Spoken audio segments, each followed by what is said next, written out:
Oke, teman-teman, meskipun sejauh ini pengetahuan kita tentang representasi terus bertambah dari hari ke harinya, dari satu materi ke materi berikutnya, hingga ke titik bagaimana komputer merepresentasikan kecerdasan buatan atau AI atau artificial intelligence.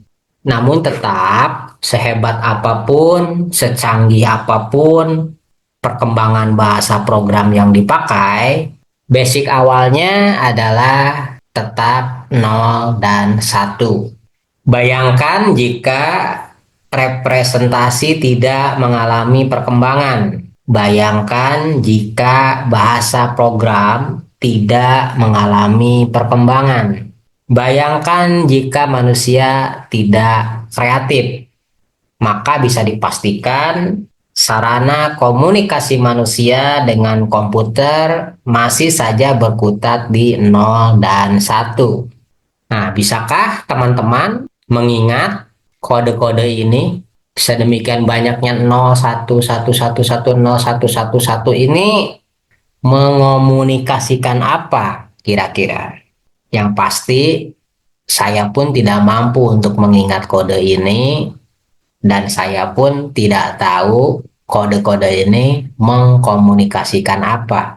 Sebenarnya teman-teman, kode-kode sebanyak ini, nol dan satu sekompleks ini, ternyata isinya hanyalah hello world. Kumpulan nol dan satu ini berisi data dan instruksi. Datanya adalah hello world, adapun instruksinya atau perintahnya adalah print atau cetak atau tampilkan ke layar tulisan hello world atau tulisan apapun yang sesuai dengan data yang kita inputkan.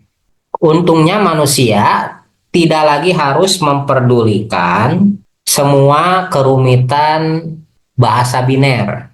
Yang perlu diketahui oleh manusia saat ini bahwa ada seseorang atau perusahaan yang membuat satu bahasa yang lebih mudah diterima oleh logika manusia. Sehingga akhirnya manusia bisa menggunakan nol dan satu dengan representasi yang lebih berguna, satuan yang lebih berguna, konsensus yang lebih mudah dipahami dari hari ke harinya. Alih-alih berkutat hanya di nol dan satu saja. Nah, jika kita perhatikan kumpulan nol dan satu serumit ini yang sulit diingat, coba bandingkan dengan bahasa program berikut ini. Nah, kira-kira lebih mudah dihafal yang mana? Di sini jelas manusia lebih bisa menerima. Di sini ada print format atau print app hello world. Ini adalah fungsi atau instruksi tolong cetak ke layar. Nah, adapun di dalamnya ini adalah inputnya. Cetak apa? Cetak hello world. Nah, sejauh ini lebih mudah diterima, lebih mudah dihafal oleh manusia daripada nol dan satu yang rumit tadi. Nah, adapun kenapa ada tulisan ini, include stdio.h, kenapa ada in main point, atau kenapa fungsi ini harus ditulis di dalam kurung kurawal buka dan kurung kurawal tutup, karena semua ini agak sulit diterima oleh logika manusia. Nah, oleh sebab itu, karena kunci daripada pemahaman bahasa program itu lebih kepada analogi. Jadi kalau kita bisa tahu analoginya, maka akan lebih mudah memahami satu bahasa program. Jadi bahasa program itu bukan hafalan. Yang penting kita paham analoginya, adapun sintak-sintaknya itu sebenarnya kita tidak perlu menghafalnya. Dengan sering kita menggunakan, nanti sedikit demi sedikit itu sudah otomatis akan kita kuasai. Nah, oleh sebab itu, untuk tujuan memudahkan analogi, alih-alih kita memasuki satu bahasa yang agak samar atau kriptik atau agak sulit diterima oleh logika manusia, maka pintu masuk pertama kita akan belajar dulu lewat pintu yang termudah, yaitu pemrograman visual. Nah, untuk yang bahasa kritik tadi atau yang pertama akan kita masuki adalah bahasa C, nanti kita juga tidak akan menggunakan lingkungan kerja yang diinstal ke dalam desktop atau komputer kita atau laptop kita, karena hal itu akan sedikit mengganggu, akan sedikit mendistraksi tujuan daripada pembelajaran, karena untuk pemula ada banyak hal yang akan menghambat proses belajar gara-gara terbentur dengan instalasi. Nah, oleh sebab itu, nanti di materi bahasa C kita akan menggunakan lingkungan program cloud milik CS50, yaitu cs50.dev. Namun kembali sebelum kita bekerja dengan cloud ini, nah terlebih dahulu kita akan bekerja dengan cloud milik MIT, yaitu scred.mit.edu.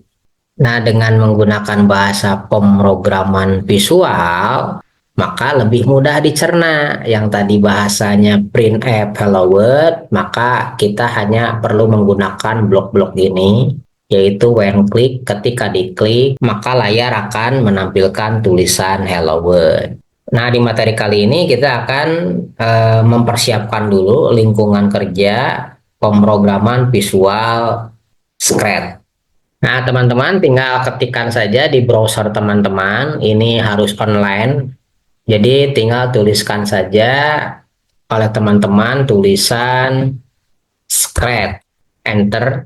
Maka akan muncul tuh paling pertama di layar scred.mit.edu. Nah, setelah kita memasuki situsnya scred.mit.edu, maka teman-teman harus mendaftar. Jika belum mendaftar, maka pilih menu Join Scred. Nah, di sini isikan username bebas, misalkan code live atau apa saja. Nah, passwordnya teman-teman masukkan. Username bebas, yang penting belum diambil orang. Nah, kayak ini code live sudah diambil orang. Apa saja bebas, yang penting belum diambil orang. Nah, untuk kali ini saya akan mencontohkan misalkan Sufi code aja. Nah, passwordnya silakan tulis password masing-masing. Yang jelas dia harus terdiri dari huruf besar, huruf kecil, angka, dan simbol. Kemudian pilih next. Nah, di mana Anda tinggal? Di Indonesia. Kemudian pilih next. Kapan Anda lahir? Desember, tahun, ya ini basing-basing aja lah. Misalkan 96. Oke, klik next. Laki-laki, perempuan, laki-laki. Emailmu apa? Buat akun. Setelah ada tulisan welcome to Scred, kita bisa mulai. Nah, ini jika kita mau bekerja di cloud. Jadi setelah selesai pendaftaran, kita langsung buat saja project, create. Nah, nanti akan dijelaskan satu persatu fungsi-fungsinya. Namun, untuk mengantisipasi karena eh, tidak semua punya kuota ya, jadi bisa online terus. Ini sebenarnya bisa di-download ke desktop teman-teman. Nah, pada bagian resource ini ada pilihan download. Klik download.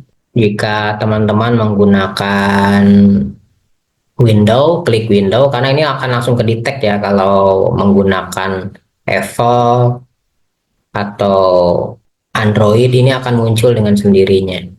Nah, karena saya menggunakan Windows, maka saya akan pilih yang Windows.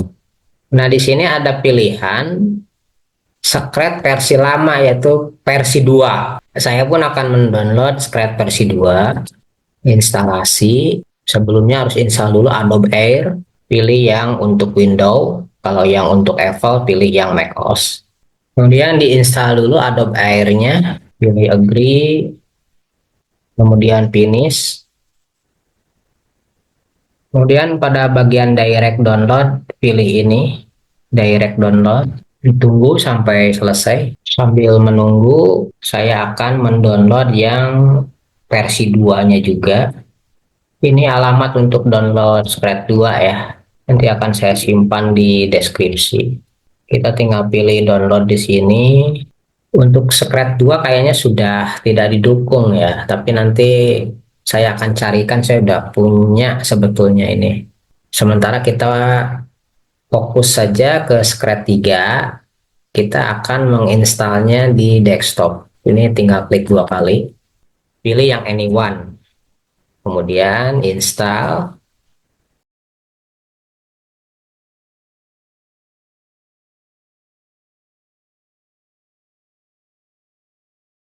Nah, tinggal di running. Nah, ini tampilannya sama persis dengan yang versi online ya. Ini versi desktopnya. Jadi nanti teman-teman bisa menggunakan ini dalam kondisi offline. Oke, untuk sementara materi ini dicukupkan sekian, hanya sekedar menyiapkan dulu lingkungan pengembangannya, dan di materi berikutnya baru kita akan praktek.